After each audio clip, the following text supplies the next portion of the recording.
So we'll be doing my particular favorite stretches, and I'll do this if I might do all of it if I want to get all around, because it pretty much does get all around if I'm feeling particularly tight for whatever reason. Or I might just do one or two if I'm specifically trying to open up for a more advanced posture. So my favorite for my chest and anterior delts is at this chest stretch at the wall, so hopefully you have some wall space. I like to do this starting off parallel to the floor, so hand in line with the shoulder. You want to scoot close to the wall if possible, and I like everything being in agreement, so my toes, my knees, my hips, my belly, chest, everything turning away from the wall to deepen the stretch. Those of you guys who hyperextend your elbows, you will bend the elbow a little bit and press more with the hands to get more engaged. The second one is to go between parallel and perpendicular, so just a little bit more up. It gets a little higher. It feels for me more like pectoralis minor and subclavius, so up more by the clavicle, the collarbone. Same thing, you just turn the chest away from the wall. So you hold these stretches however long you need to. If you have a specific time requirement, that's what you can go for. What I typically go for is a release in the muscle. So when I feel the release, I then, if I'm restricted on time, I'll stop, or I might go for another release or another, and so on. And you'll know what I'm talking about. The muscle will just let go, and it feels like okay. So the next one I like to do is a forward fold, a standing forward fold. For me, it's not about the hamstring stretch. It's actually feels good on my low back. It's a little release. Plus, I usually add a yoga mudra, which is a little different shoulder stretch here, so the fingers are interlacing. You could go straight up. Sometimes that releases my shoulder and my neck in a little way here. So I'd go up and then maybe away. Another thing I usually do is like ragdoll, but behind the legs. So I wrap it up, and then I reach my forearms more towards my feet, while at the same time kind of snuggling nice and close here. So after the forward fold, I typically go into a lunge. So I like lunges mainly more for my hip flexor stretch right in the front of the hip here. If you have issues with low lunge because of the knee on the floor, you can always grab extra cushion, or maybe play with really transferring the weight out of the knee and into the foot by pressing into the top of the foot. So I don't do a normal low lunge. What I like to do is a variation with the opposite arm from your front leg crossing to the outer front leg. And it's not about how low you go. It's not about how twisty you get in the pose. It's actually more just searching to find the perfect little spot for that best stretch for the hip flexors again. So I find that perfect height, okay, and then I press my arm into my leg into my arm, and this hip is trying to roll down a little bit. And it's all about listening to your body and kind of going with wherever your body needs to go in that particular moment. It's not about I have to be here and this has to be there and then that's not rigid at all. You're really just kind of going with your body. So from this low lunge, I like to go for a little bit of a hip stretch, and I always like to add the quad stretch here. This is where I actually get my favorite quad stretch, the front of the thigh. So I reach back with the opposite. For me, I like to reach back with the opposite hand, and I take heel to buttock while at the same time lowering the chest down. And of course, you're reaching the chest out while lowering down, so you don't end up rounding or anything. So again, this is more for the front of the thigh and the left hip. After that, I'll typically go back into a half splits, and I prefer half splits over a full split because I can get a much better stretch overall, but in particular this calf stretch here. So from half splits, make sure you're not all distorted in the pelvis or anything. You flex the foot. I like to hold on to the ball of the foot to deepen the calf stretch, and then you just fold into it. You might even be able to bring your elbow down.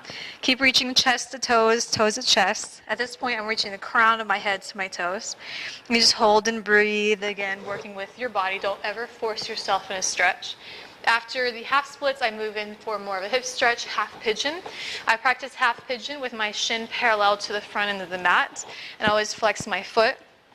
So I could, if you have any knee issues, obviously bring your foot closer in, or you might have to skip half pigeon, do another hip stretch instead. Everything should be occurring in your hip socket, not the knee. So you could just simply fold like normal, but for me, I like a little deeper stretch. So I go over to my foot. So I go over to the side, and then I reach out with that same arm as the front leg. So in this case, my left arm. So it's a little bit of a kind of a side, low back stretch, and a bigger hip stretch. So remember, you hold it however long you want. From here, then I'll switch into a side stretch. My favorite side stretch is the revolved head to knee. And rather than taking this bottom arm to the knee or to the foot, I actually like to go more directly out in front. So I'm using this arm to help turn my chest up to the ceiling. I go as low as I can comfortably, and then I reach the top arm over and I hold the ball of the foot. And rather than just keeping the foot flexed, I use my foot to also help me go into a deeper stretch. So I actually kind of press out with the ball of the foot. While I press out this way, I'm pressing my hip down. I'm using this arm to turn my chest up, and I'm using this elbow to kind of go back also. So everything's kind of working together. You know, there's a coordination, there's an intelligence in the body as you kind of move in harmony. Everything's going together. So from there, the last thing is an inner thigh stretch. And rather than doing bound angle, frog, or wide angle, all of those are too easy for me. I prefer kind of going into more Samakhanasana, the splits. And I could go from the top, but I actually get more of a stretch if I kind of walk my hips into it.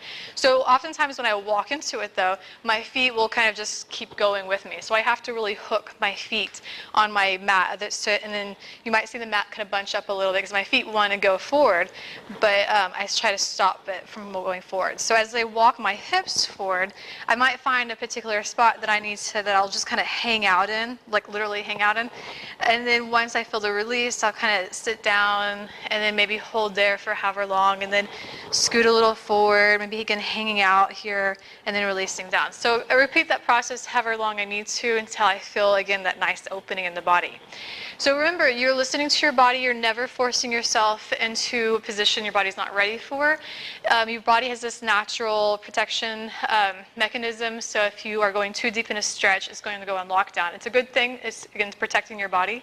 However, when you're stretching and you want to go deeper and you want to increase your flexibility, you have to really stay relaxed, stay calm. If you're grinding your teeth, if you're squinting and all that stuff, or holding your breath, you know you've gone too far. Most likely you're fighting it, you know, and then you're just wasting your time. And if you're pushing it while your body's like, you know, stop, then you might injure yourself. So really listen to your body, honor what it's guiding you to do, and then you should open up pretty quickly. It took me about 3 months of a daily practice, an hour long every single day, and I went from not being able to go about lower than this to being able to do palms flat and everything. So we're all have different structures and different bodies. I started at 16 years old, didn't have any injuries. So it's going to be different for every single person. So make sure you're not comparing yourself to others or judging yourself. So have fun stretching. If you don't like it now, you will start to like it. I love stretching. It feels really good. So enjoy.